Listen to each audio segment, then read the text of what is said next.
Llega a la Tierra Atmósferas 2.0. Prepárate. Nuestro planeta es Atmósferas 2.0. Siente verde. Revista de Salud Ambiental. Atmósferas 2.0 contiene naturaleza, medio ambiente, noticias,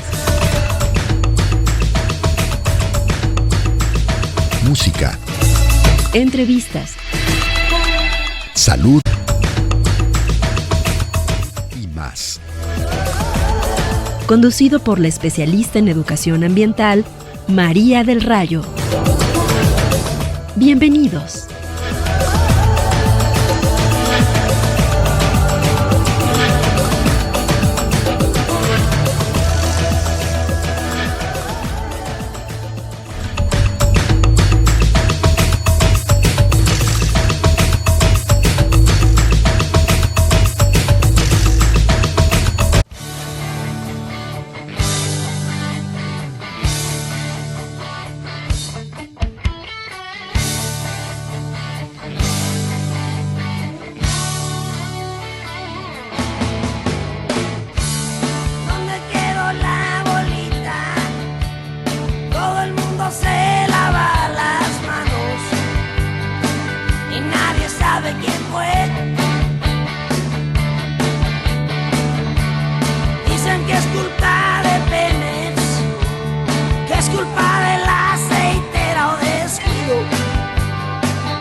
Muchos perdieron la vida y todavía ahorita nadie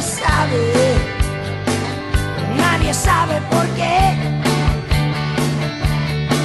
El caso es que mucha gente dejó de existir.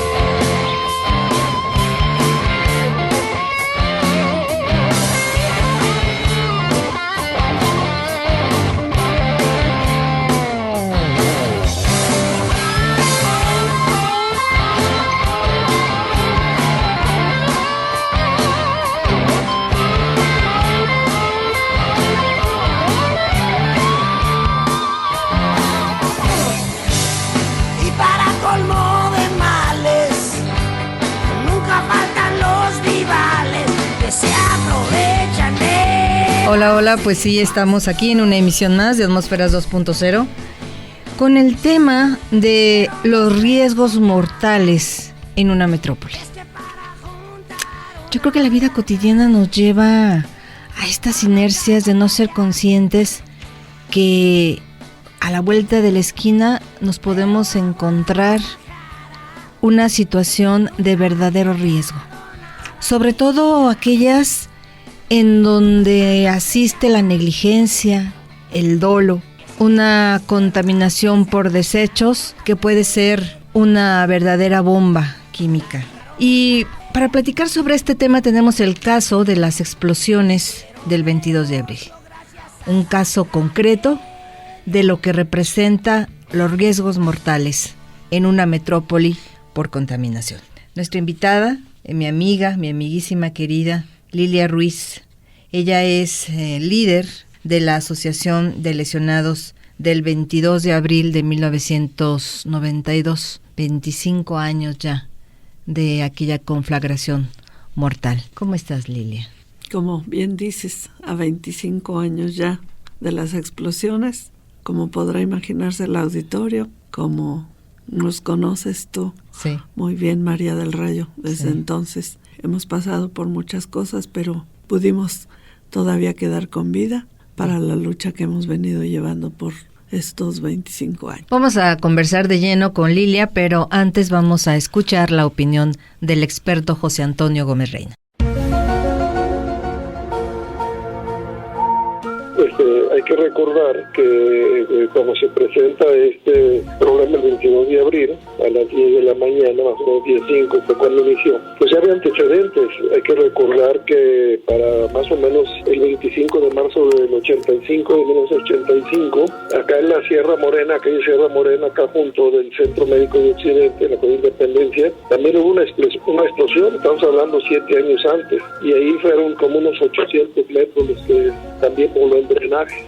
Que en ese tiempo pues se le echó la culpa al Centro Médico de Occidente, y no, pues en sí eran hidrocarburos, y al haciendo un análisis en aquel tiempo, en el 85, pues determinamos que pues era gasolina la que ahí había hidrocarburos, y este hidrocarburo, pues si hacíamos el análisis de los ductos, o sea de los drenajes, pues nos damos cuenta que venían drenando hacia lo que era la calzada Independencia. Por tal motivo, pues se iba por Sierra Morena y luego se iba por Belisario Domínguez y llegaba hasta lo que eran los tanques de Pemex. Para el 22 de abril, pues ahí también vuelve a haber un siniestro generado también por hidrocarburo. Hay que recordar que días antes, desde el 19 de abril, pues ya se hablaba de una semana antes de la cantidad de olor a gasolina que había por Lázaro Cárdenas, por lo que era 5 de febrero, por la calle de Gante, por toda esta zona, ya olía bastante a gasolina. Y se empiezan a hacer los análisis, tanto del CIAPA como de Pemex,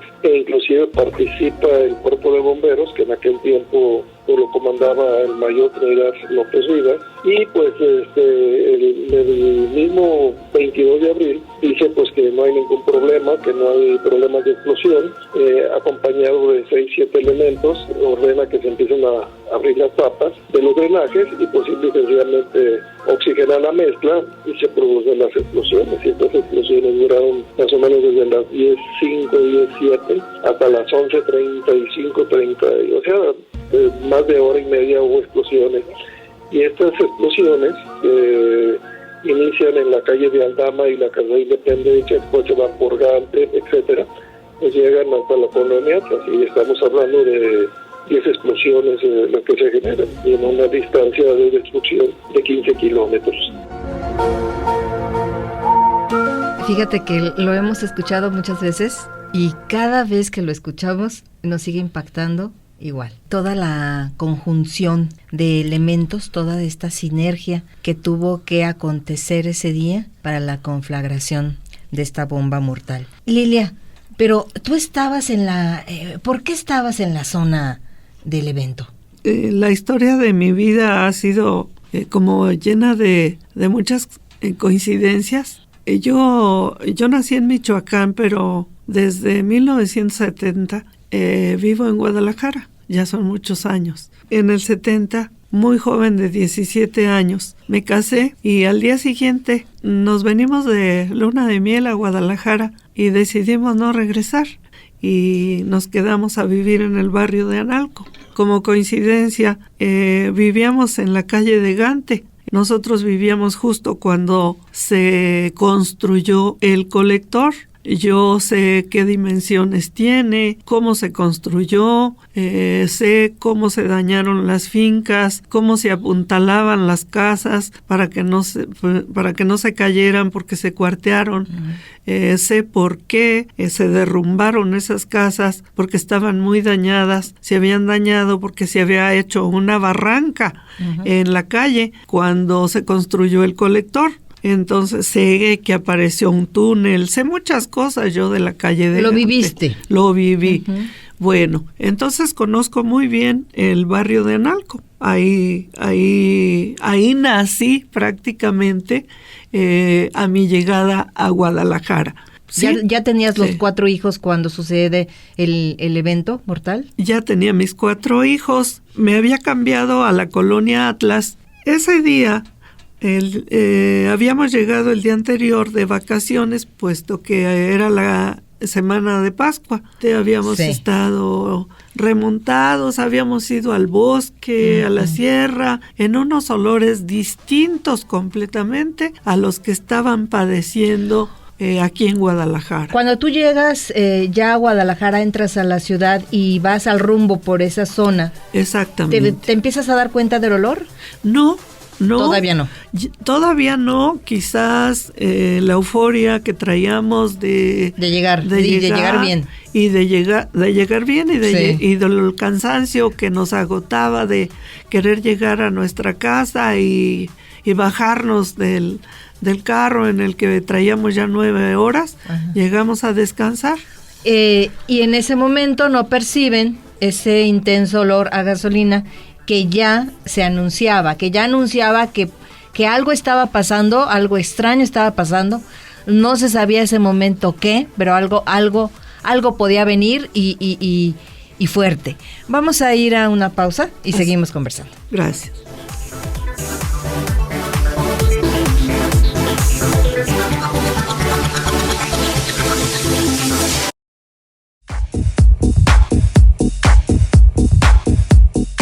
Descubre tu planeta. Siente verde. Respira verde. Vive verde. Atmósferas 2.0. Continuamos.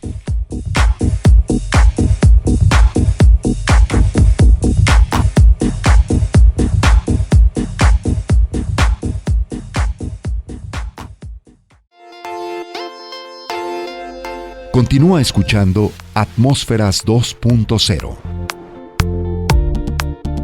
Una aventura por la naturaleza, medio ambiente y más.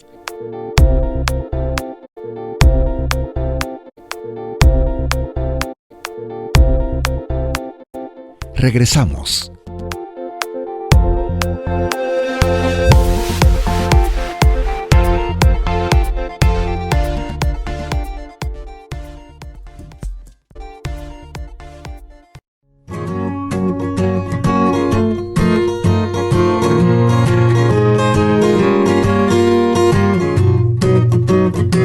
Trámite de tarjetón en el Hospital Civil de Guadalajara.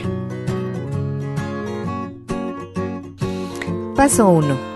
Debes acudir al módulo de registro de consulta externa de primera vez, ubicado en la planta baja del edificio de consulta externa de especialidades, donde se te otorgará un número de turno. Paso 2. Debes dirigirte a ventanilla y proporcionar tus datos para la elaboración de tu expediente. Paso 3. Con el número de turno en mano, pasa a caja y realiza el pago de tu trámite de consulta de primera vez. Si no cuentas con recursos económicos, acércate al personal de trabajo social. Paso 4. Debes dirigirte a la sala de espera y permanecer ahí hasta ser llamado para tomar tus signos vitales y recibir una valoración médica.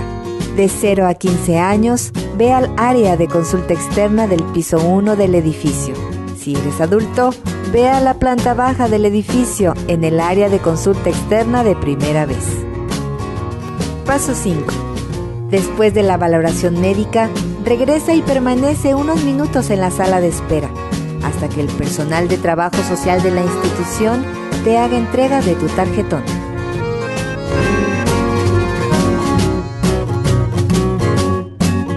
Platicando con Lilia Ruiz, que es líder de la Asociación de Lesionados del 22 de abril, de las explosiones del 22 de abril de 1992, ella nos está haciendo un recuento de cómo llega a ese día. ¿Por qué estabas en el lugar de los hechos? Las explosiones pasaron a 1,5 cuadras de donde vivo.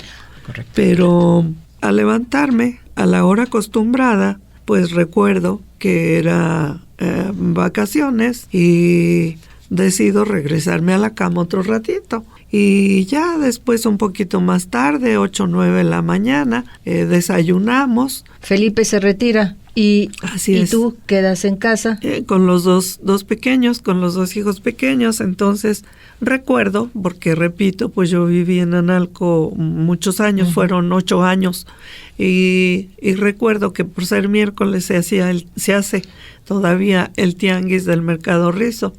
Y digo, voy a ir al tianguis.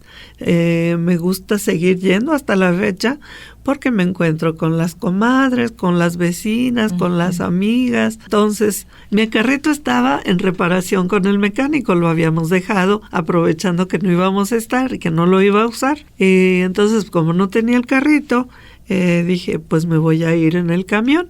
Recuerdo perfectamente incluso qué ropa llevaba, unos tenis. Agarro mi bolsa y ahí voy para el mandado. Me encontré con una vecina, nos saludamos y a tomar el camión de la ruta 333 que circula a espaldas de donde vivo todavía. ¿Todavía? Todavía, en la misma casa. Y por la calle de Río Lagos abordé el autobús. Entonces recuerdo perfectamente que al abordar el autobús iban ocupados todos los asientos, pero vacío por completo los pasillos. Fui la primera persona que iba de pie. Entonces circulamos 4 calles. Y en el cruce de Río Pánuco, más retirado de donde vivo, porque las explosiones llegaron más cerca por río Tepatitlán, que ahora es Río La Candelaria, le cambiaron el nombre, pero en ese tiempo así se llamaba. Entonces, al llegar al cruce de Río Pánuco, ahí me tocaron las explosiones, o la explosión que llegó en ese momento ahí, porque fueron varias. ¿Cómo es que te tocó la explosión? No sé. Porque tú ibas parada en el pasillo. Así es, pero en las esquinas, en las otras 3 esquinas ya fue subiendo más gente. Ya íbamos varios de pie.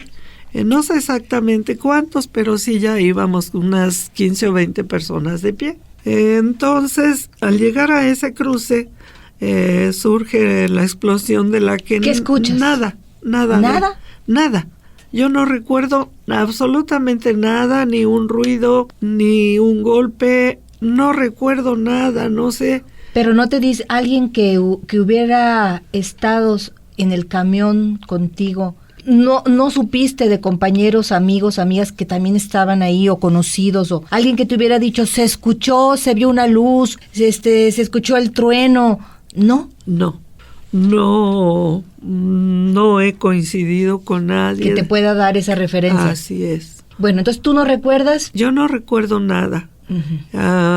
Mi primer recuerdo sobre ese trágico día, después de lo primero que acabo de narrar, es que me están rescatando, pero de los escombros. De los escombros del autobús. Drenaje. Del drenaje. Del drenaje. ¿Qué pasa con el camión? No sé, yo no sé porque... ¿Pero tampoco te platican? No, es que dicen que el camión es uno que aparece en las fotografías de los escombros de todas las fotografías. Aparece un autobús que está muy de lado, a punto de derrumbarse por completo, y aparece de lado. Pero a mí me sacan de los escombros. Yo resulté expulsada del autobús, pero no sé cómo, no sé por dónde, no sé en qué forma. Eso nunca lo sabré. Y me estaban rescatando de los escombros. Y yo recuerdo que recuerdo haber tenido los ojos abiertos, no recuerdo ninguna imagen. Yo solamente recuerdo mucho dolor en mi cuerpo, de pies a cabeza. ¿Alcanzabas a reconocer a las personas? A nadie. Yo solamente recuerdo voces. Eso sí lo tengo nítido completamente en mis oídos. Tengo el recuerdo de muchas voces, de muchas manos. Esas sí las recuerdo por completo. Muchísimas manos cerca de mí, de mi cuerpo, intentando agarrar mi cuerpo y levantar algo muy pesado de sobre mi cuerpo. No sé si era parte del camión, del autobús, no sé si era parte del drenaje, del pavimento, no sé qué era, pero había muchas manos haciendo un esfuerzo enorme Eso me lo dice lo que yo escuchaba. Y pues finalmente lograron rescatarme y yo sentía mucho dolor, que no sé ni siquiera describirlo. No era un dolor como los que al estar consciente uno totalmente he sentido. Resulté yo herida de pies a cabeza, mi cráneo estaba descubierto, mira las cicatrices. Sí. Resultó mi cráneo descubierto, mi columna fracturada, cosa de la que nadie se dio cuenta hasta que después de muchos años el neurólogo se dio cuenta de que mi columna había soldado mal y me dice, ¿quién la operó de la columna? Le digo, nadie. No, yo no he tenido cirugía de columna. Sí, cómo no, me dice el resultado de la radiografía. Aquí me dice que usted tuvo una cirugía. No. Me revisó la espalda, me levantó la blusa, me revisó y efectivamente no. Lilia, en el momento... Las piernas. Sí. Las piernas fue la parte de todo mi cuerpo donde las heridas fueron lo más grave. No sé qué fue lo más grave, pero mis heridas estaban a las más dramáticas, por decir. Las más dramáticas porque yo las veía, porque esa imagen sí la tengo grabada. De mis piernas corría sangre, escurrían, colgaban partes de mis piernas. Tu piel. Sí, de mi piel, no sé, serían nervios, no sé, pero todo, yo veía que colgaban partes de mí. Y finalmente me rescataron y me acostaron en un lugar plano, cercano de ahí, pero de pronto escuché que decían va a volver a explotar. Para esto, yo pensé, antes de escuchar esas palabras, yo pensé que había chocado el autobús. Yo creí que era un accidente automovilístico. Ahí centraba yo lo que había sucedido, que todo había sucedido ahí.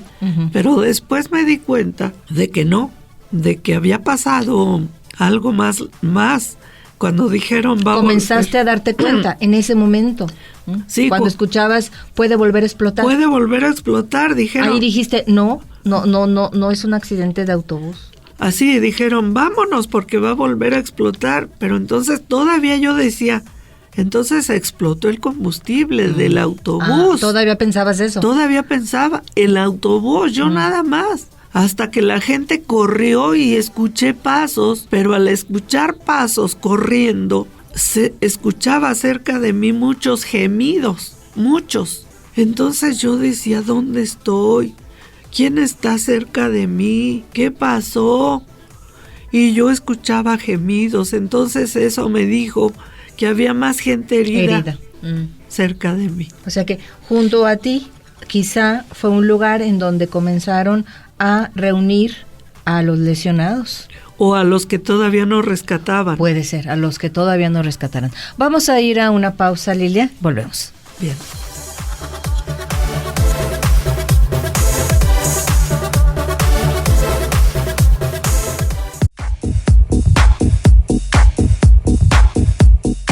Descubre tu planeta. Siente verde. Respira verde. Vive verde. Atmósferas 2.0. Continuamos.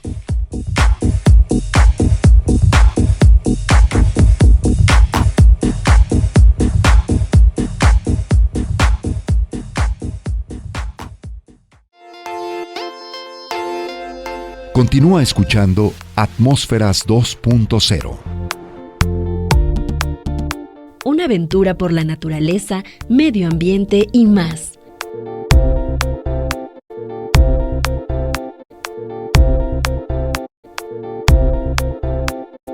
Regresamos.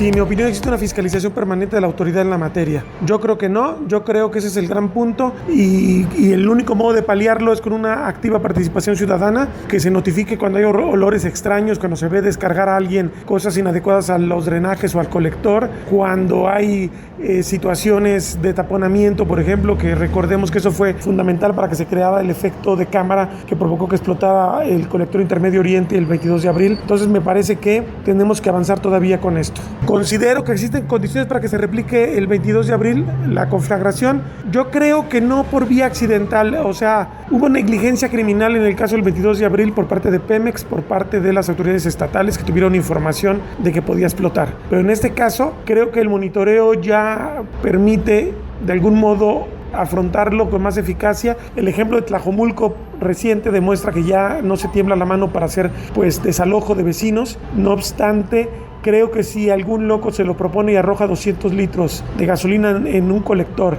en una zona mal monitoreada, sí pueden pasar cosas en época de calor sobre todo. O sea, me parece que no hay condiciones, pero eso no significa que podamos estar tranquilos. Justamente el crecimiento caótico. Tal vez la zona centro de la ciudad no tenga este problema porque está muy vigilada, pero habrá que ver qué está pasando, sobre todo ahora que la criminalidad ha tomado el asunto de ordeñar los ductos de Pemex como un deporte que les deja muchas ganancias, y ahí en ese sentido sí hay un riesgo de que se desencadenen eventos catastróficos. Yo digo que hacia la periferia, la zona mal vigilada, la zona desatendida, la zona con pobres, la zona con infraestructura deficiente, me parece que ahí sí puede haber problemas serios. Continuamos aquí en Atmósferas 2.0 platicando sobre los riesgos mortales que pueden impactar a una metrópoli, el caso de las explosiones del 22 de abril. Y también, como comentamos, está nuestra queridísima amiga presente en cabina, Lilia Ruiz, porque Lilia nos ha platicado de manera muy detallada cómo fue que estuvo en esa coincidencia mortal. Pero Lilia, yo quiero que me platiques, ya después de que eres rescatada, estás consciente y eres llevada a un hospital. A varios hospitales me llevaron porque la situación que yo estaba viviendo en ese momento, aunque yo no me daba bien cuenta de lo que estaba pasando, me llevaron a un hospital. No sé a cuántos me llevaron, pero en momentos me daba cuenta y en momentos no, en que se bajaban las personas que me habían llevado recostada en un automóvil tipo combi sin asientos. Me llevaban acostada junto a otra persona que también estaba herida, una señora embarazada. Yo recuerdo que dijeron que nos llevaban a los más graves. La persona, decían ellos, esta señora embarazada y esta otra con las piernas deshechas. La segunda era yo. Nos llevan, no sé dónde bajaron a la otra persona. Pierdo en mi memoria momentos en los que no sé qué pasaba, no sé si perdía el conocimiento en momentos. El caso es que me llevaban a un hospital, me daba cuenta que se bajaban las personas que me llevaban y regresaban. Vámonos, decían, que porque el quirófano estaba ocupado y yo lo requería. Me llevaban a otro hospital y a otro hasta que finalmente llegaron conmigo a la que después supe era la clínica 89 del IMSS. Y finalmente llegas a esta clínica. Ahí ya te ubican, llegas, entras directo a urgencias, al quirófano. ¿Qué pasa ahí? No sé, en cuanto llegamos y me bajan de ese automóvil, empiezo a ver mucha gente de blanco, mucha. Como nunca había visto tantas batas blancas afuera del hospital. Llevan una camilla, me suben a la camilla, me hacen muchas preguntas, se acercan muchas de esas personas en bata blanca a la camilla y luego empiezan a preguntarme y a tratarme con mucho afecto, y me preguntaban mi nombre, cuántos hijos tienes, eres casada, etcétera. Uh-huh. Y en el trayecto del auto al interior del hospital perdí el conocimiento, porque en cuanto me pasaron a la camilla me pusieron una mascarilla y ya no supe más de mí. Entonces, cuando recupero el conocimiento de nuevo, yo ya estaba en una sala de recuperación en el hospital. Había más pacientes. Estábamos, creo yo que eran 6 camas. Ya después me llevaron ahí y cuando me di cuenta había una sola enfermera en la sala. Esa enfermera voltea y en su rostro vi luego que era mi vecina, una enfermera que vivía en mi cuadra, de nombre Lourdes, y la llamé por su nombre. Se acerca haciendo un gesto de asombro y se acerca a mi cama, pero no me reconocía. Después me dice que no me reconocía debido a que mi rostro estaba pues semicubierto de vendas y además estaba yo irreconocible con la parte que se me veía del rostro muy amoratada, hinchada, y ya dice que me reconoció por la voz cuando yo le digo: Lourdes, ¿no me reconoces? Y me reconoce por la voz y ya me pregunta también muy asombrada: señora Lilia, ¿qué a usted también le pasó?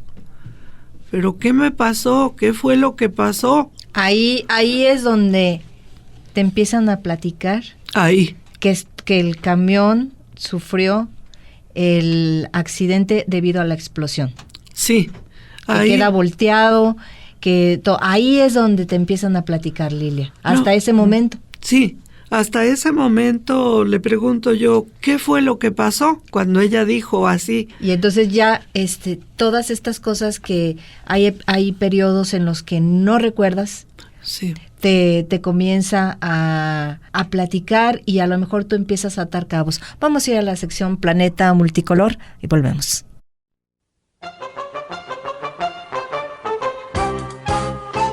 ¿Sabías que existen ciudades con la capacidad de afrontar desastres naturales por los efectos del cambio climático, como inundaciones, sequías, heladas, golpes de calor o ante eventos inducidos por el hombre, como la contaminación atmosférica por el uso masivo del automóvil, accidentes industriales o por acciones criminales, como cuando una industria vierte sus desechos tóxicos en el subsuelo?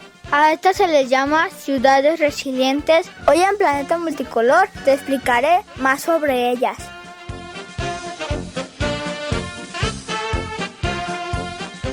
Es cada vez más frecuente el uso del término resiliencia para referirse a la capacidad humana de asumir con flexibilidad situaciones adversas o límites y sobreponerse a ellas. No obstante, su aplicación parece estar rebasando el carácter psicológico para pasar a posicionarse en el ámbito del urbanismo. Es así como nos encontramos con la resiliencia urbana o las ciudades resilientes.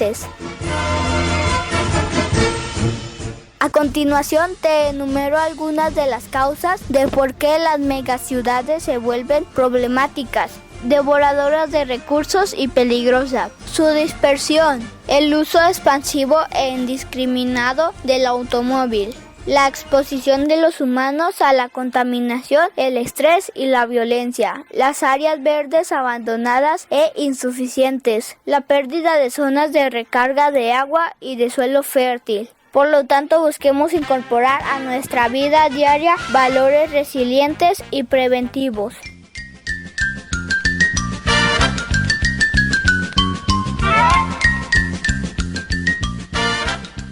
Créalo, la suma de la intención amigable por el entorno cambia el rumbo de las cosas. Reportó para Atmósfera 2.0 Eduardo Rubalcaba.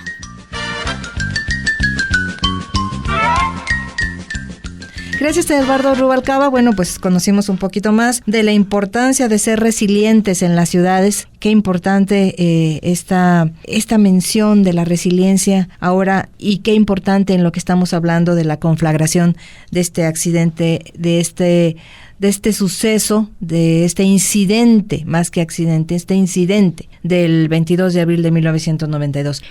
¿Cuánto tiempo duraste hospitalizado en el Seguro Social? Nada más el día de las explosiones, que no sé a qué horas me llevaron exactamente, que fue miércoles, y el jueves, nada más, porque el viernes prácticamente me echaron de la clínica por no ser derechohabiente del IMSS. Exacto. Vamos a ir a una pausa, volvemos.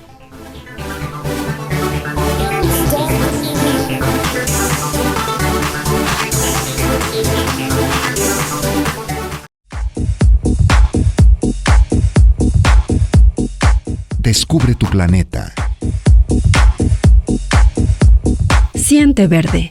Respira verde. Vive verde.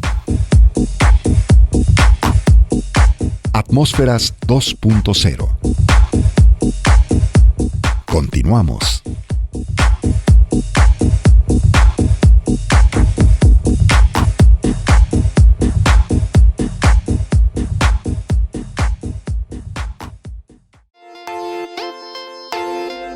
Continúa escuchando Atmósferas 2.0. Una aventura por la naturaleza, medio ambiente y más.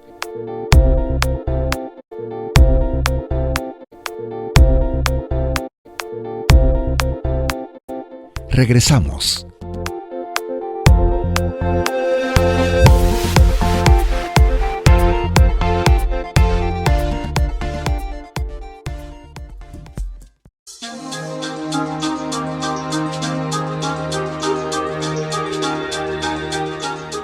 Más allá de la contaminación que genera el transporte público, el punto es la mejora de este para fomentar su uso en lugar del coche particular. Este último representa mayor daño ambiental. Andamos transportando cientos de kilos cuando sirven solamente para transportar una persona, cuando además Guadalajara se ha caracterizado a nivel nacional por ser la ciudad que tiene el crecimiento de su parque vehicular más alto durante los últimos 10 años. Los aspectos sociopolíticos también repercuten. De esto dependen las gestiones que se reflejan en la calidad de este servicio. Para combatir de fondo estas cuestiones sí se necesita pensar en ciertas transiciones que apoye, por ejemplo, una mayor presencia de transportes más eficientes y baratos y menos contaminantes, como es el tren ligero, ¿no? O como pudiera ser el macrobús, pero que se necesitan situar en el contexto sociopolítico otra vez en el que operan estos proyectos, ¿no?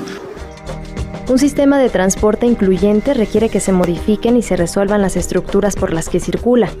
Se trata de recrear un nuevo modelo de ciudad. Bien, estamos entrando a la fase final del programa. Lilia Ruiz, representante de la Asociación de Lesionados de las explosiones del 22 de abril de 1992. Quiero que nos platiques brevemente. Entonces, sales a los 2 meses y fracción del hospital de Soquipan. Y luego, después de eso, ¿cuándo puedes recordarte como la Lilia Ruiz que forma la Asociación de Lesionados y comienza tu lucha? Comenzó en noviembre. Comenzó en noviembre del 92, que conozco a 6 de mis compañeros. Yo no los conocía a nadie. ¿No eran tus vecinos, no eran tus amigos? No, porque de mis vecinos nadie fue afectado.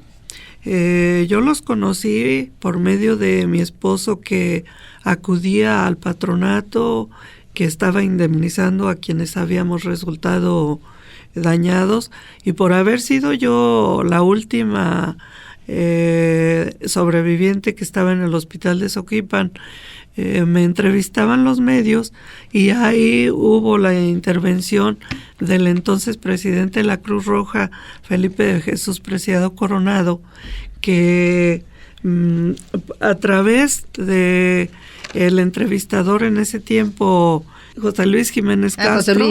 José Luis Jiménez Castro. Exactamente. Con todo nuestro cariño, un saludo. José Luis me entrevistaba y llegó a su celular, aquellos celulares que parecían un ladrillo y que muy pocos portaban. Le llegó la llamada del licenciado Jesús Preciado Coronado, otro abrazo fuerte también para él, ofreciéndome qué necesitaba. Que si había perdido mi casa, les dije que no, que si necesitaba ropa, les dije que tampoco, y entonces me preguntaron qué necesitaba y pedí asesoría jurídica, la cual me ofreció, y a través de su apoyo y a través de mi esposo fue que entonces acudió él al patronato, y ahí fue cuando empezó a conocer a Mari Carmen Ponce Pérez, también un fuerte abrazo, que atendía la ventanilla de los lesionados de las explosiones, y ya ella fue como empezó a llamarme a reuniones que tenían los sobrevivientes. Fui a esa primera reunión en noviembre y conocí a 6 de mis compañeros. Ahí fue donde los conocí. Ahí los conozco. Y ahí comienza esta alianza entre personas, esta asociación. Sí. Bueno, ¿a ti qué te pasó? Contarse las anécdotas, llorar juntos, reírse a lo mejor de cosas. No, pues que fíjate que en el hospital esto o lo otro.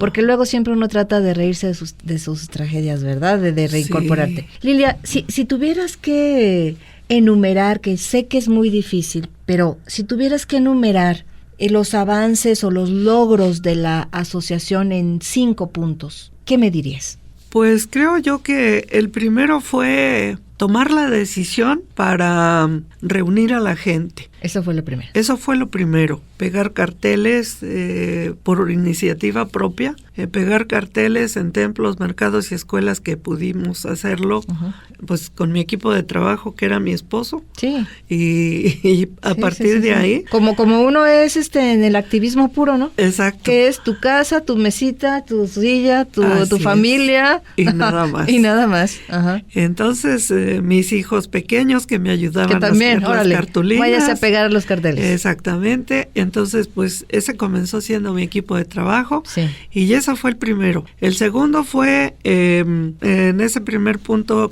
que me parece muy importante, era nada más convocar a quien había resultado con lesiones de las explosiones del 22 de abril, comunicarse con Lilia Ruiz a este número telefónico. Comenzó a llegar mucha gente y bueno, ahí comenzamos.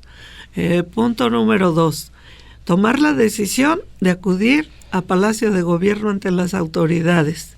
En eso no hubo resultado alguno porque la voluntad era como la de hasta el momento. A veces nula, a veces poca, y una que otra, algún avance. El 3, muy importante, fue como resultado de esos 2 movimientos. Ese sí, muy importante, sería el de los medios de comunicación.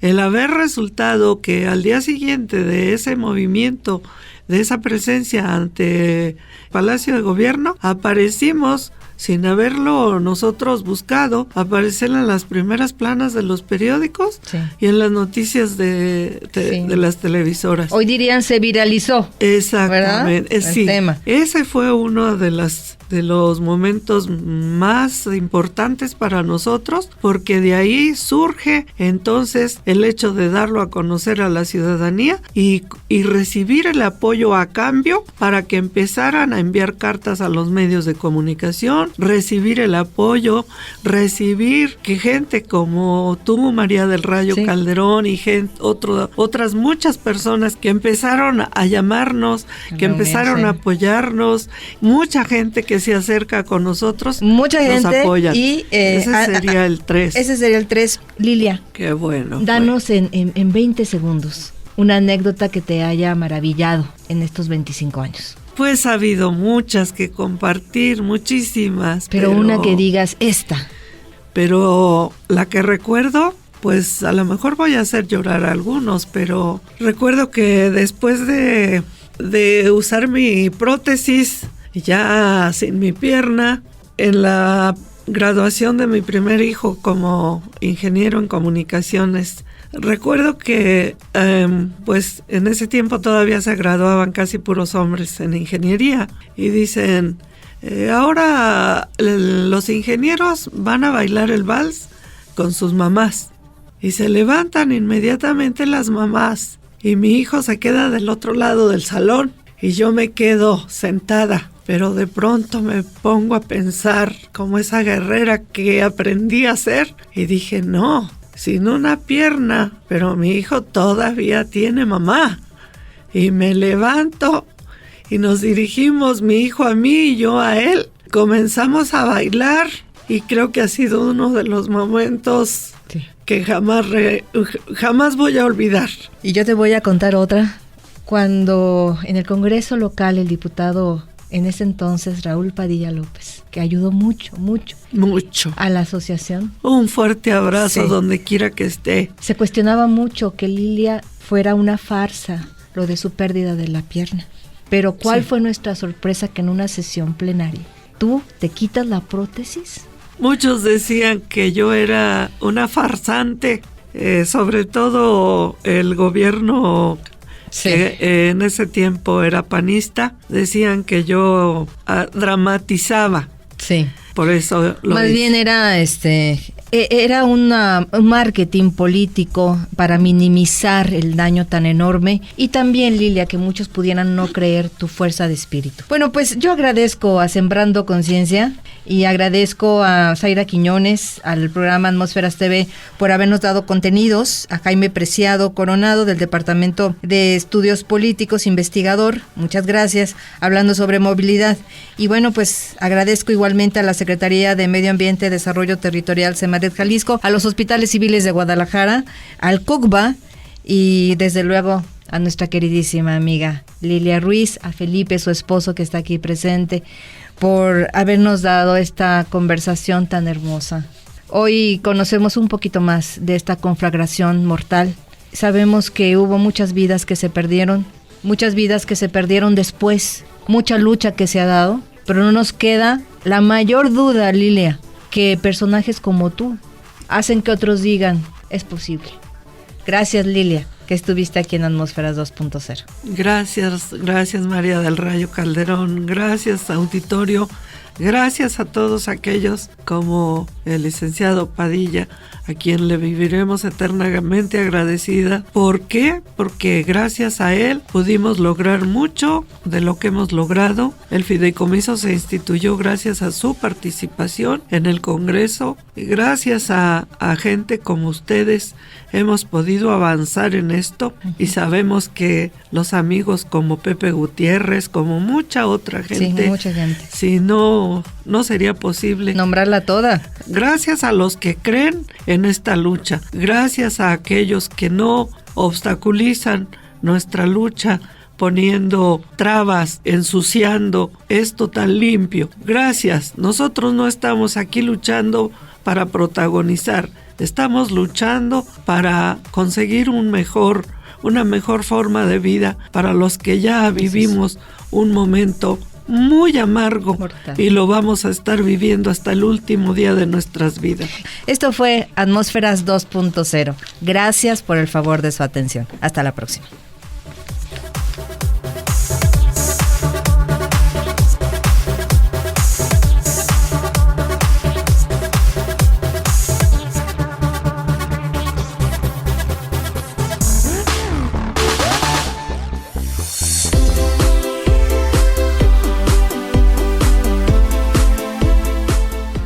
Atmósferas 2.0.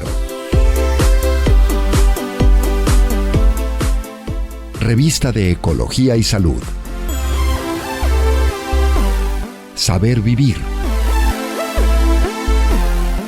Gracias por acompañarnos.